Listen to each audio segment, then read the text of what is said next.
Hello जी, नमस्कार। कैसे हैं आप लोग और कैसी चल रही है आपकी पढ़ाई? बहुत समय से एक क्वेश्चन हमारे आसपास घूम रहा था कि ह्यूमन ब्लड से संबंधित जितने भी क्वेश्चन्स आते हैं, मैं काफ़ी दिनों से सोच रहा था कि मैं इस टॉपिक को आपको बहुत अच्छे तरीके से समझा दूँ कि जिससे ह्यूमन ब्लड से यदि कोई भी सवाल पूछा जाए, तो उसको आप छोड़ के ना आएँ, उसको आप करके आएँ। मैं कई दिनों से ये सोच रहा था और कुछ ही दिन पहले मैं क्लास 10th वालों को इस ह्यूमन ब्लड के बारे में बताया था ग्राफ वगैरह खींच करके, है ना? उसमें सिर्फ़ मैंने उनको सिंपल-सिंपल चीज़ें बता दी थी। लेकिन ये 10th वाले और 12th वाले दोनों देख सकते हैं, क्योंकि ये वीडियो स्पेशली मैं 12th वालों के लिए बना रहा हूँ और बाकी आप देखेंगे तो 10th वाले भी समझ जाएँगे, क्योंकि आपको पता ही है कि मैं चीज़ों को रटाता नहीं हूँ, सिर्फ़ आपको समझा देता हूँ बड़े प्यार से। तो क्लास 12th में हैं यदि आप और अभी तक आपने मेंडल के नियम का वीडियो नहीं देखा है, सहप्रभाविता, अप्रभाविता, अपूर्ण प्रभाविता, इन सभी पर वीडियो नहीं देखे हैं, तो ये सभी वीडियो चैनल की प्लेलिस्ट पर अपलोड हैं और वहाँ पर जा कर के आप देख सकते हैं। और नहीं तो आपको बता दूँ कि आप यूट्यूब पर सर्च करिए, जैसे आपको मेंडल का नियम आपको पढ़ना है, तो आप यूट्यूब पर सर्च करिए मेंडल का नियम बाई बायो अमन, मेरा वीडियो आपको मिल जाएगा। जैसे क्लास 12th बायोलॉजी में बहुत इंपॉर्टेंट क्वेश्चन आता है वाहित मल संचार, है ना? तो वाहित मल संचार बाई बायो अमन करना, मेरा वीडियो मिल जाएगा, है ना? क्लास 12th बायोलॉजी में बहुत इंपॉर्टेंट क्वेश्चंस आते हैं आपके जो है इंट्रा यूट्राइन डिवाइस पे, है ना? सेक्सुअल ट्रांसमिटेड डिजीज पे, तो आप लिखना intra uterine device by bio Aman, sexual transmitted disease by bio Aman, और male reproductive system, female reproductive system questions पूछे ही जाते हैं। तो यूट्यूब पर सर्च करना ना मेल रिप्रोडक्टिव सिस्टम और फीमेल रिप्रोडक्टिव सिस्टम, मेरे वीडियो आपको मिल जाएंगे। आज हम बात करेंगे मानव रुधिर वर्ग के ऊपर, है ना? मानव का रुधिर वर्ग, है ना? ह्यूमन का ब्लड ग्रुप कैसा होता है? एबीओ प्रकार का ब्लड ग्रुप होता है। एबीओ कैसा? एबीओ। तो एक चीज इसमें याद रखना, ब्लड ग्रुप की खोज किसने किया था? कार्ल लैंडस्टीनर ने। लेकिन एक चीज और याद रखना कि इनहेरिटेंस ऑफ ब्लड ग्रुप क्या होता है कि inheritance blood group of human क्या है कि इनहेरिटेंस इनहेरिटेंस ऑफ, हाँ सॉरी एक second, inheritance of blood group in human किसने किया था? तो उसने किया था बर्नस्टीन ने। किसने? बर्नस्टीन ने खोजा था inheritance of blood in humans, Bernstein ने। कि किस प्रकार से ये अनुवांशिक रूप से ये इनहेरिटेंस है। तो यहाँ पे क्या देखा जाता है कि मनुष्य का जो रुधिर वर्ग है वो 4 प्रकार का होता है, लेकिन उससे पहले कि इसमें इस रुधिर वर्ग को इंडिकेट करने के लिए इसमें आई जीन पाया जाता है। क्या पाया जाता है? आई जीन। कौन से प्रकार का जीन? तो आई जीन पाया जाता है और इसके 3 प्रारूप होते हैं। क्या होते हैं? तो इसके 3 प्रारूप होते हैं। अब उन प्रारूप को समझना बहुत ही इंपॉर्टेंट है। फर्स्ट है आई ए, सेकेंड है आई बी एंड थर्ड है आई ओ। इन 3 प्रारूप हैं इसके। क्या है? 3 प्रारूप। इन्हीं से हम इसको जीन को इंडिकेट करेंगे। क्या करेंगे? जीन को इंडिकेट करेंगे। अब जैसे हम इन सभी की जीनी संरचना लिखें, है ना? जीनी संरचना अगर हम लिखें ब्लड ग्रुप, देखना blood group A, B, A B O, 4 प्रकार के ब्लड ग्रुप होते हैं, है ना? हमने देखा एंटीजन, एंटीजन ए में कौन कौन से जीन्स उपस्थित रहते हैं? तो हमें पता है ये है आरबीसी, है ना? Red blood cell. यदि रेड ब्लड सेल के ऊपर देखो आई ए है, आई ए है, आई ए है, आई ए है, तो अब ये कौन सा ब्लड ग्रुप हुआ? तो ये हुआ ब्लड ग्रुप ए। कौन सा? ब्लड ग्रुप ए। तो इसकी जीनी संरचना हुई आई ए, आई ए। लेकिन इसकी जीनी संरचना एक और होती है। कैसे होती है? क्योंकि जो आई ए और आई ओ होता है, क्या होता है? आई ओ, ये आई ओ अप्रभावी होता है ना? बिल्कुल से अप्रभावी, बिल्कुल रेसेसिव होता है। तो इसमें यदि IO है तो मतलब मान लेते हैं कि IO यहाँ पर है, यहाँ पर है, तो ये होते हुए भी कोई प्रभाव नहीं दिखाएगा। तो जब कोई प्रभाव नहीं दिखाएगा तो कौन सा ब्लड ग्रुप होगा? तो A होगा। तो एक जीन प्रारूप इसका IA और IO भी होता है। सेम इसी तरह IB के साथ भी होता है, IB IB और IB IO, ये जीन एलील है, ठीक है, इनको देखना, जीन प्रारूप है इसके। लेकिन जो IA और IB है ना, यही इंपॉर्टेंट है। AB ब्लड ग्रुप ये को डोमिनेंट इंडिकेट करता है। कैसे? मेंडल के जो है अकॉर्डिंग मेंडल फर्स्ट लॉ है ना, law of dominant Mendel says that, है ना, मेंडल कहते हैं उसमें कि प्रभावी लक्षण ही क्या होता है, प्रभावी लक्षण अपना प्रभाव दिखाता है और अप्रभावी लक्षण अपना अप्रभाव नहीं दिखा पाता है F1 पीढ़ी में। लेकिन तो इसमें देखो, प्रभावी लक्षण हम बोलते हैं A है, अप्रभावी लक्षण B है, लेकिन जब F1 पीढ़ी आती है तो दोनों अपना प्रभाव दिखाते हैं, दोनों, A भी अपना प्रभाव दिखाएगा आधा और B भी अपना प्रभाव दिखाएगा, इसीलिए पूरा ब्लड ग्रुप बदल जाता है, ब्लड ग्रुप AB हो जाता है। क्या हो जाता है? Blood group AB। और अगर ये प्रभाव ना दिखाता, अगर बी जीन अपना प्रभाव ना दिखाता तो ये कौन सा ब्लड ग्रुप होता? तो होता A ब्लड ग्रुप, क्योंकि A प्रभावी है, ये प्रभाव नहीं दिखा रहा है, इसलिए ये मेंडलवाद का विचलन है, ये को डोमिनेंट यानी कि सह प्रभाविता को प्रदर्शित करता है। क्या प्रदर्शित करता है? तो ये सह प्रभाविता को इंडिकेट करता है। समझ गए? और ब्लड ग्रुप अगर O की बात की जाए तो इसका जीन प्रारूप होगा IO, है ना। ब्लड ग्रुप O में कोई भी एंटीजन नहीं होता है। ब्लड ग्रुप A में कौन सा एंटीजन होता है? एंटीजन A और antigen O। Blood group B में एंटीजन B और antigen O। Blood group AB में एंटीजन A और एंटीजन AB, है ना। ब्लड ग्रुप O में कोई भी एंटीजन नहीं होता है। डन? बताइए, डन है? डन डन डन डन, नीचे कमेंट बॉक्स में कमेंट करके बताओ भाई। खत्म है, इसको देख लो, इसको मिटाऊं मैं? बताओ, मिटा दूं? देखो, सबसे इंपॉर्टेंट चीज ना यही समझ लेना, ये वाला पॉइंट है ना, this is most important part, है ना, ये मोस्ट इंपॉर्टेंट पॉइंट है AB। कैसे? तो A तथा IA तथा IB, है ना, इसका क्या है? जीन IA है और जीन IB है। तो क्या है कि जीन IA तथा जीन IB सह प्रभावी होते हैं, है ना। जीन IA और जीन IB सह प्रभावी होते हैं, अर्थात दोनों की उपस्थिति एक दूसरे पर कोई प्रभाव नहीं डालती है। दोनों की जो उपस्थिति है वो एक दूसरे पर कोई भी प्रभाव नहीं डालती है ना, दोनों साथ साथ लक्षण प्रकट करते हैं। किंतु जो जीन O है, क्या है? किंतु जीन O अन्य जीनों के लिए ये अप्रभावी होता है, अन्य जीनों के लिए ये रिसेसिव होता है ना। अब क्वेश्चन यदि मैं आपसे यहां पे बनाऊं, क्वेश्चन देखिए, यदि एक, है ना, एक बच्चे का ब्लड ग्रुप B है, कौन सा? B है, और उसके मदर का ब्लड ग्रुप, देखना किसका? तो उसके मदर का ब्लड ग्रुप O है। क्या है? O है। तो बताइए उसके फादर का ब्लड ग्रुप क्या होगा? उसके फादर का ब्लड ग्रुप क्या होगा? तो बनाइए, B का जीन प्रारूप क्या होगा बताइए? तो IBIO, IBIO, इसका क्या होगा? IOIO, मिलाइए, इससे इसको मिलाइए,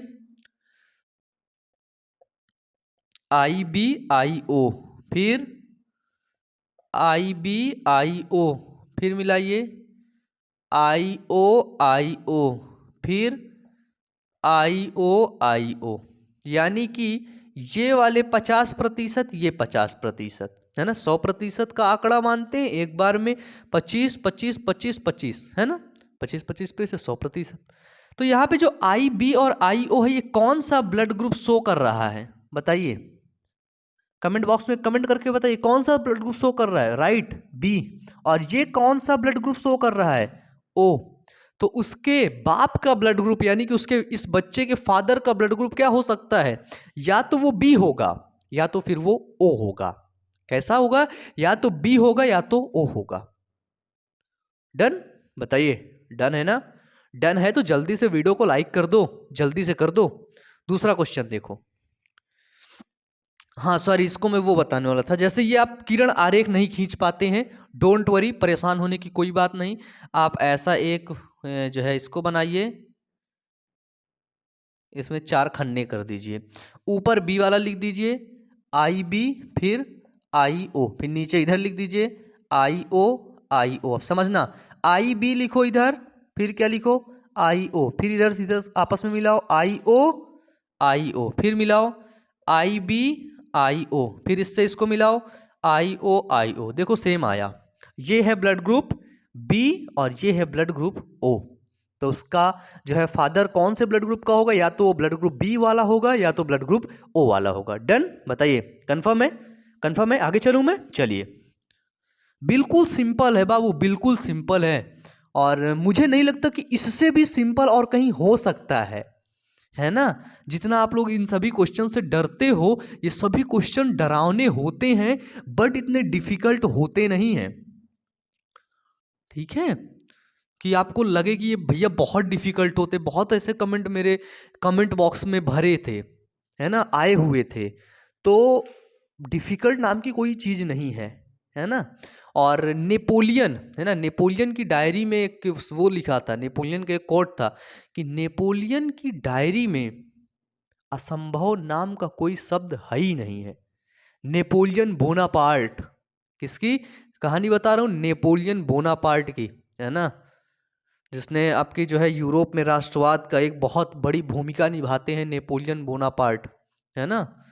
ही इज द ग्रेट, आपके ग्रेट किंग ही बोल सकते हैं, क्योंकि उस समय वो शासक थे, है ना, वहाँ पे राज कर रहे थे। तो चलिए हम वहाँ पे नहीं चलते हैं, अभी यहाँ पे चलते हैं, क्वेश्चन देखते हैं। अब मैं 2 क्वेश्चन दूंगा और उन क्वेश्चन को आपको करना होगा। फर्स्ट, कि एक मदर का ब्लड ग्रुप ए बी है और उसके फादर का ब्लड ग्रुप यदि बी है, तो बताइए बच्चे में कौन सा ब्लड ग्रुप होगा। एंड सेकेंड क्वेश्चन, कि यदि एक सन का ब्लड ग्रुप ए है और उसके फादर का ब्लड ग्रुप भी ए है, तो बताइए कौन सा ब्लड ग्रुप बच्चे में होगा। एंड थर्ड क्वेश्चन, जल्दी से फर्स्ट क्वेश्चन का जवाब, सेकेंड, थर्ड, सभी लोग नीचे कमेंट बॉक्स में जवाब देंगे। थर्ड क्वेश्चन है कि यदि एक सन का ब्लड ग्रुप ओ है और उसके मदर का ब्लड ग्रुप बी है, तो बताइए उसके फादर का ब्लड ग्रुप क्या होगा। 3 क्वेश्चन है और इन तीनों का जवाब आपको नीचे कमेंट बॉक्स में कमेंट करके देना है। और ब्लड से संबंधित 2 क्वेश्चंस और पूछे जाते, 2 पॉइंट। एक है हीमोफीलिया, क्या होता है? हीमोफीलिया। और एक है वर्णरांधता, है ना। एक क्या है? तो एक है हीमोफीलिया, हीमोफीलिया, पीलिया मत समझ लेना, है ना। वर्णरांधता क्या है? Colour blindness. First is haemophilia. Haemophilia को अपन लोग क्यून डिजीज के नाम से भी जानते हैं, है ना, क्यून डिजीज, क्योंकि हीमोफीलिया का कुछ जो है, हीमोफीलिया का जो लक्षण था वो इंग्लैंड की महारानी विक्टोरिया के कुछ संतानों में देखने को मिला था, है ना। इसमें होता क्या है हीमोफीलिया में? तो इसमें ब्लड क्लॉट नहीं होता है ना। ब्लड के जो कोगुलेंट एजेंट होते हैं, जो ब्लड को क्लॉट करते हैं, जो ब्लड का थक्का बनाते हैं, वो एजेंट ब्लड में नहीं होते हैं, है ना। जब वो एजेंट नहीं होंगे, वो फैक्टर ब्लड में नहीं होंगे, तो अगर एक बार कट लगेगा तो क्या होगा? ब्लड निकलता जाएगा, निकलता जाएगा, निकलता जाएगा। और जब ब्लड निकलेगा, देखो एक पैर से मैं चल रहा है ना, ऐसे देखो, टिक टिक टिक टिक, है ना, काफी अच्छा लग रहा है। है ना। तो देखो ब्लड निकलता जा रहा है, निकलता जा रहा है। तो जिसको हीमोफीलिया होता है ना बाबू, याद रखना, उसका ऑपरेशन करना बहुत मुश्किल हो जाता है। क्या हो जाता है? उसका ऑपरेशन बहुत ही ज़्यादा मुश्किल हो जाता है। यार मेरी बॉडी जकड़ गई है सच में, और अभी ऐसा कि थोड़ा सा मेरे को एनर्जी फील हुआ है, तो थोड़ा सा अच्छा लगा फील हुआ, है ना।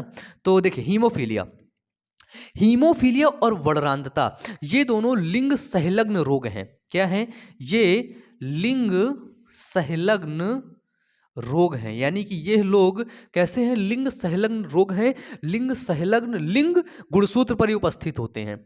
अब नर का लिंग गुणसूत्र क्या होता है? मादा का। नर का लिंग गुणसूत्र होता है यक्ष, मादा का गुणसूत्र होता है यक्ष। लिंग संलग्न रोग हैं और इनके जो जीन होते हैं हीमोफीलिया और वर्णांधता के, वो यक्ष गुणसूत्र पर स्थित होते हैं। तो मेरे प्यारे बच्चे, एक बार आप मुझे ये बताइए, बिल्कुल सिंपल है, ये बताइए कि यदि इस नर के, इस मेल के यक्ष गुणसूत्र पर यच आ गया, हीमोफीलिया आ गया, तो क्या ये पुरुष वाहक होगा या फिर रोगी होगा? बताइए। आप अपने दिमाग का, है ना, आप अपने दिमाग का इस्तेमाल करके बताइए, उपयोग करके बताइए कि यदि यक्ष के ऊपर हीमोफीलिया का जीन आया तो ये वाहक होगा, ये मेल, या फिर रोगी होगा? बताइए नीचे कमेंट बॉक्स में, बताइए क्या होगा? बताओ, मैं बताऊं?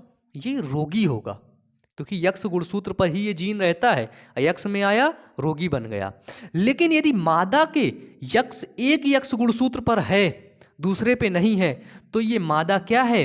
ये मादा है सिर्फ वाहक है, ये एक प्रकार की वेक्टर है ना, ये वेक्टर है, बस ये ले जाएगी। क्या करेगी? तो ये ले जाएगी किसको? हीमोफीलिया वाले जीन को ये अगले अपनी संतानों में ले जाएगी। ठीक है, डन? बताइए, डन? सिंपल है ना, सिंपल है ना, बताओ। लेकिन अगर दूसरे वाले गुणसूत्र में भी ये जीन आ गया हीमोफीलिया का या फिर कलर ब्लाइंडनेस का, तो उसमें क्या होगा? तो ये मादा हो जाएगी रोगी। क्या हो जाएगी? बताओ, क्या हो जाएगी? ये हो जाएगी रोगी, यानी कि ये पेशेंट हो जाएगी किसकी? हीमोफीलिया की, या फिर ये तो एच लिखा है तो हीमोफीलिया की ही होगी, सी लिख देता तो कलर ब्लाइंडनेस की भी हो जाती। बताओ, सही है? हैं? समझ आया? पल्ले पड़ा? तुम्हारी बुद्धि में कुछ घुसा? बताओ, घुसा कि नहीं? कुछ समझ आया? हैं? नर का गुणसूत्र पता है एक्स वाई होता है, मादा का गुणसूत्र क्या होता है? एक्स एक्स होता है ना। तो हीमोफीलिया के बारे में क्या बता रहा था मैं? हीमोफीलिया एक प्रकार का, मैं थोड़ा सा, मुझे लगता है मैं थोड़ा सा उछल ही लेता हूँ, है ना, कुछ एनर्जी ही आ जाए। एक बार उछल के मैं आता हूँ, तब तक आप लोग इसको देख के अपने कॉपी में लिखो, टुक टुक। काफ़ी इंटरेस्टिंग है यार। चलो, अब मैं आ गया, अब देखो, चलो देखो, सिंपल, बिल्कुल सिंपल समझो। हीमोफीलिया एक प्रकार से महारानी विक्टोरिया की कुछ संतानों में देखने को मिला। हीमोफीलिया वाले का ऑपरेशन करना बहुत ज़्यादा मुश्किल हो जाता है। ठीक है, ये लिंग संलग्न रोग होते हैं, है ना, लिंग गुणसूत्र पर ये उपस्थित होते हैं, और खास तौर पर यक्ष गुणसूत्र, यक्ष लिंग गुणसूत्र पर उपस्थित होते हैं। डन।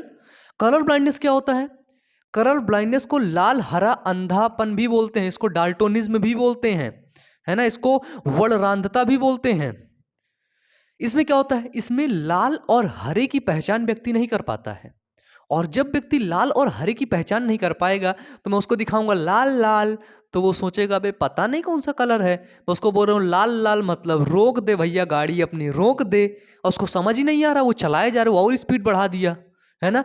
तो इसलिए ऐसे लोगों को ना ट्रेन में नौकरी नहीं मिलती है, यानी कि रेलवे में नौकरी उनको नहीं मिलती है।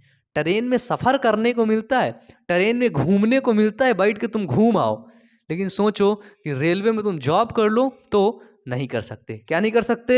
बताओ नीचे कमेंट बॉक्स में। हीमोफीलिया वाले क्या नहीं कर सकते? वर्णांता वाले क्या नहीं कर सकते? नीचे कमेंट बॉक्स में जल्दी से कमेंट करके बताओ। क्वेश्चन देखो यहाँ से कैसे पूछ जाते हैं क्वेश्चन, इनका जवाब नीचे कमेंट, जितने क्वेश्चन मैं बोल रहा हूं याद रखना, जितना भी मैं यहां पे आकर के बोल रहा हूं उन सभी का जवाब मुझे नीचे कमेंट बॉक्स में चाहिए। और अगर कमेंट आप लोगों ने नहीं किया ना, तो सच कहता हूं, जिस दिन आप लोग मिल गए ना मेरे को, जिस दिन मिल गए, तुम लोग को मार मार के मार मार के तुम लोगों का ना मैं पकौड़ा बना दूंगा, है ना, कचुम्बर बना दूंगा, इतना पीटूंगा। इसलिए सभी को कमेंट करना है भैया। क्या करना है? सभी को कमेंट करना है, तो जल्दी से कर दो। चलो, इसको याद रखना, ठीक है? क्या याद रखना?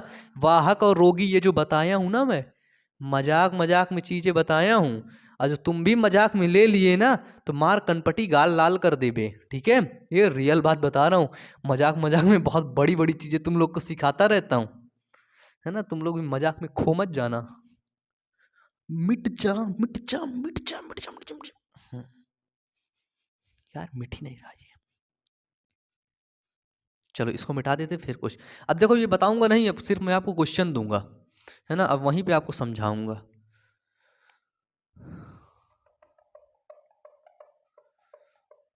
यार देख लो ऐसे हो जाता है ना, मिटता ही नहीं ये। अब लगता है डिजिटल बोर्ड कुछ करता हूँ उसके लिए भी। अभी आप लोग को लगता होगा कि भैया यूट्यूब से बहुत पैसे से कमा लेते हैं, तो ऐसा कुछ नहीं है ना, ठीक है। कभी ऐसा मत सोचना कि मैं बहुत पैसे कमा लिया हूँ यूट्यूब से। भैया मैं अपने पैसे घर से लगा रहा हूँ। कहाँ से? घर से। मेरे घर से पैसे आते हैं, मैं यहाँ लगाता हूँ, तब जाके आप लोग को वीडियो मिलता है। और अभी मैंने लोन भी मेंशन करवाया है ना। लोन के लिए भी मैंने अप्लाई किया है, और वो लोन आएगा तो उस लोन को भी यहाँ लगाऊंगा, तब जाके वीडियो आपको प्रोवाइड होगा। और लोन के बाद भी पैसे कम पड़ रहे हैं, तो मैंने वही 1.5 लाख के करीब, है ना, मांगे हैं पैसे। और मेरी मौसी हैं, है ना, तो उन्होंने वो तो 1 लाख रुपए वो देने के लिए मेरे को रेडी हैं, बोली हैं। अब देखो, अब वो भी कलेक्ट कर रही होंगी पैसा कहीं ना कहीं से। तो इस तरह करके बहुत ढेर सारा, ठीक है। तो कभी ये मत सोचना यार कि तुम लोग के लिए, ये तुम लोगों को लगता होगा ये क्लासेस सब फ्री में चल रही ना, बाकी ये तुम लोगों के लिए फ्री में है यूट्यूब पर, है ना। बाकी ये फ्री में नहीं है, इनके पीछे मैं कितना पैसा लगाया हूँ मुझे ही पता है। और मैं किस लिए लगा रहा हूँ यार, सच बता रहा हूँ ना, मैं सच बता रहा हूँ। मुझे कुछ नहीं पता है मैं कर क्या रहा हूँ।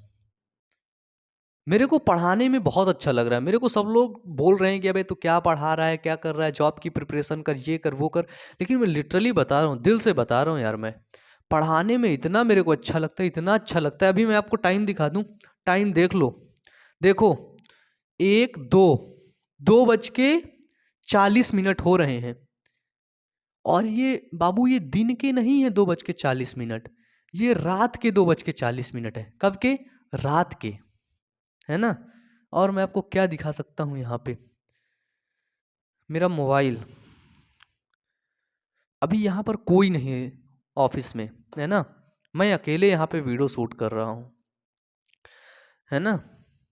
आंखें देख के समझ जाओ, ये देखो सोने का मन कर रहा है, दूर दूर तक नींद आ ही नहीं रही, है ना। कभी कभी मुझे लगता है कि यार, मुझे लगता है मैं कहीं गलत ट्रैक में चला गया हूँ। मैं इतना ज़्यादा पैसे लगा रहा हूँ, लगा रहा हूँ, लगा रहा हूँ, लोन भी ले रहा हूँ, यहाँ से भी ले रहा हूँ, वहाँ से भी सबसे पैसे ले रहा हूँ। अब ये सब कहाँ तक जाएगा यार, कुछ अच्छा नहीं लग रहा है। लेकिन ये है कि आप लोगों के प्यारे प्यारे जो कमेंट आते हैं ना, दिल छू जाते हैं। इसीलिए मैं भी पढ़ा रहा हूँ, पढ़ा रहा हूँ, पढ़ा रहा हूँ, और हमेशा पढ़ाता रहूँगा यार, ठीक है। क्या करता रहूँगा? हमेशा पढ़ाता रहूँगा। लेकिन एक चीज़ आपसे चाहिए, सपोर्ट, फुल सपोर्ट। कैसा? थोड़ा सा सपोर्ट नहीं, फुल सपोर्ट चाहिए मेरे को, ठीक है। चलो क्वेश्चन देखो, क्वेश्चन चलते हैं भैया, है ना। क्योंकि आपके एग्जाम है, बोर्ड एग्जाम। अब बोलोगे भैया तुम अब बकैती करते हो खूब, अब हाँ, है ना, बोलोगे लेक्चर में तो करते भी हो, इम्पोर्टेंट क्वेश्चन बताते समय भी आपकी खूब बकैती चलती है ना, हैं? बोल रहे हो क्या? वैसे तुम बोल के कर ही क्या लोगे मेरा? कुछ भी ना कर पाओगे। हीमोफीलिया को मैं प्रदर्शित करूंगा H से, कलर ब्लाइंडनेस को प्रदर्शित करूंगा यस से। यदि एक नर, है ना, हीमोफीलिया रोग से ग्रसित है, XY गुणसूत्र होता है, एक्स पर क्या है? हीमोफीलिया रोग वाला जीन है। और मादा हीमोफीलिया की वाहक है, वाहक है, सिर्फ मैंने बोला वाहक, नॉट रोगी, ओनली वाहक। वाहक है तो सिर्फ एक गुणसूत्र पर क्या होगा? हीमोफीलिया का जीन होगा। अब इसके युग्मक को अलग करिए, यक्स वाई, इसको अलग करिए, यक्स हीमोफीलिया का जीन, यक्स मिलाइए, यक्स यच, इससे इसको मिलाइए, यक्स यच यक्स, इससे इसको मिलाइए, यक्स यच वाई, इससे इसको मिलाइए, यक्स वाई। अब इनको गिनिए, इनको काउंट करिए। देखिए, फर्स्ट थिंग, एक्स एच और एक्स एच मतलब क्या है? ये है मादा, ये भी मादा, ये भी मादा। ये मादा कैसी है? तो ये मादा है रोगी है ना, ये हीमोफीलिया इसको रोग है। ये कैसी है? तो ये है वाहक, नॉट पेशेंट, ओनली वेक्टर, ये वाहक है। ये कैसा? ये है नर, ये दोनों नर हैं। एक नर इसमें से क्या है? एक नर रोगी है और दूसरा नर क्या है? दूसरा नर स्वच्छ है ना, स्वस्थ, दूसरा नर स्वस्थ है। ये है हीमोफीलिया। सेकंड क्वेश्चन आप करेंगे, एक नर है एक मादा है ना, नर स्वस्थ है और मादा सिर्फ वाहक है हीमोफीलिया की। बताइए जीन, आगे चल के उनके बच्चों में जीन क्या होगा, उनका अनुपात नीचे कमेंट बॉक्स में कमेंट करके बताइए। नहीं निकाल पा रहे तो ऐसे करके इसको निकालिए, ये साइड हटा, इसको देखो समझो। देखो, एक नर है एक मादा है, नर का गुणसूत्र एक्स वाई, मादा का एक्स एक्स। नर कलर ब्लाइंडनेस कुछ भी नहीं है, लेकिन मादा को कलर ब्लाइंडनेस रोग है, सी रोग है ना, लाल हरा अंधापन है। तो बताइए उनके बच्चों में उनका क्या अनुपात होगा? यक्स वाई, नर स्वस्थ है, मादा रोगी है ना, मादा को कलर ब्लाइंडनेस है और नॉट वाहक। यहाँ पे ये वाला क्वेश्चन भी बना लेना, वाहक वाला। इन दोनों का जवाब आपसे चाहिए। नर स्वस्थ है और मादा वाहक है, किसकी? कलर ब्लाइंडनेस की। नीचे कमेंट बॉक्स में जवाब मेरे को दीजिए, ये वाले सभी दीजिए, जितने नहीं दोगे भूल जाओगे पक्का। मिलाओ इसको, एक्स सी एक्स इससे मिलाओ, एक्स सी एक्स इससे इसको मिलाओ, एक्स सी वाई इससे इसको मिलाओ, एक्स सी वाई। देखो, कलर ब्लाइंडनेस का जीन है, ये दोनों क्या है? सुंदर कन्या, मतलब लड़की है ना, फीमेल है। ये क्या है? मतलब ये नर है, ठीक है। अभी देखो, सुंदर कन्या पता कहाँ से याद आ गई? जो आपके मोशन इंस्टीट्यूट है ना, आप लोग जानते होंगे मोशन, एनवी सर को जानते हैं? एनवी सर है ना, फिजिक्स पढ़ाते हैं, एनवी सर फिजिक्स। अभी उनका एक कल शाम को ही मेरे को एक रील्स आ गया था नोटिफिकेशन में, ऐसे ही यूट्यूब पे कुछ जो है विकास दिव्य कीर्ति सर के वीडियोस आए थे, तो उनको देख रहा था मैं, तो उसी समय एनवी सर का एक नोटिफिकेशन आया। उसमें एनवी सर बता रहे हैं कि एनवी सर गाड़ी में जा रहे हैं, उनके पीछे एक सुंदर कन्या दौड़ रही है, तो वहीं से वर्ड आ गया सुंदर कन्या है ना। बाकी ये मादा है, बाकी है ना, कन्या तो सुंदर होती ही हैं, है ना, लड़कियां सुंदर होती हैं, लड़के हैं अच्छे नहीं लगते। तो ये देखिए, अगर दोनों पे होता तो रोगी होता, लेकिन एक पे है तो ये क्या है? दोनों मादा हैं, वाहक, ले जाने वाली, वाहक है, रोगी नहीं है, इन पर कोई प्रभाव नहीं होगा, लेकिन आगे ये प्रभाव छोड़ जाएंगी। ये क्या है? यक्सी यक्सी पे ये पर है, यानी कि नर जो है वो क्या है? वो सभी रोगी हैं। नर क्या है? नर सभी रोगी हैं। ऐसे क्वेश्चंस आपके बोर्ड एग्जाम में पूछे जाएंगे, याद रखना। और इन्हीं क्वेश्चन को पूरा चार्ट बना करके लिखना है कि 50% मादा वाहक है एंड 50% नर रोगी हैं, है ना। ऐसे करके आपको बताना है, इसका जवाब नीचे कमेंट बॉक्स में कमेंट करके देना है। तो आज के लिए यहीं तक, और भी वीडियोस देखने के लिए प्लेलिस्ट पर जाओ, class 12th biology important question, वहाँ पर जा करके सभी वीडियोस को देखो, मौज करो, अच्छे से पढ़ो। मिलते हैं नेक्स्ट वीडियो में, तब तक के लिए पढ़ते रहिए, मेहनत करते रहिए, क्योंकि हमें बदला नहीं बदलाव चाहिए। Wish you all the best, thank you.